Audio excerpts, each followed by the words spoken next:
What's up, everyone? Welcome to the video. Today we're going to take a look at how to replace the battery in this Infiniti QX60 smart key remote fob.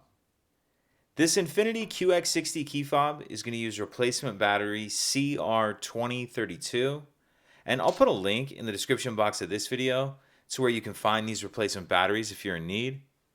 The other thing I'm going to be using to change this key fob battery is a flathead screwdriver.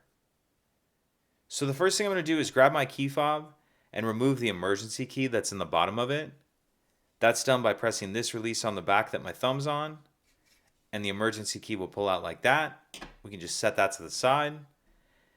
Now if we take a look at the bottom of the key fob, I'm going to take my screwdriver, and you can see there's these two notches, one right here and one right here. I'm going to stick my screwdriver in that notch, and you want to use a size screwdriver where the blade will fit in there. Then once it's in there, I'm just going to twist the screwdriver like I'm opening a lock with a key. And as I do that, you can see it starts to open the case.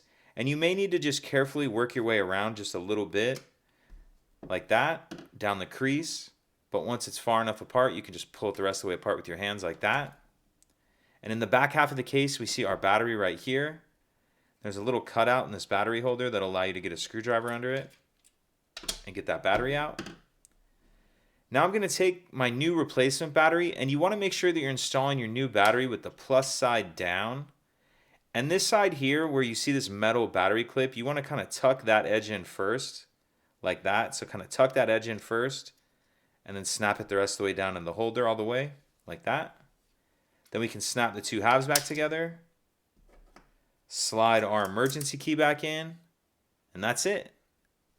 If you could take a second to like and subscribe, it helps us out, and I'd appreciate it. Thank you.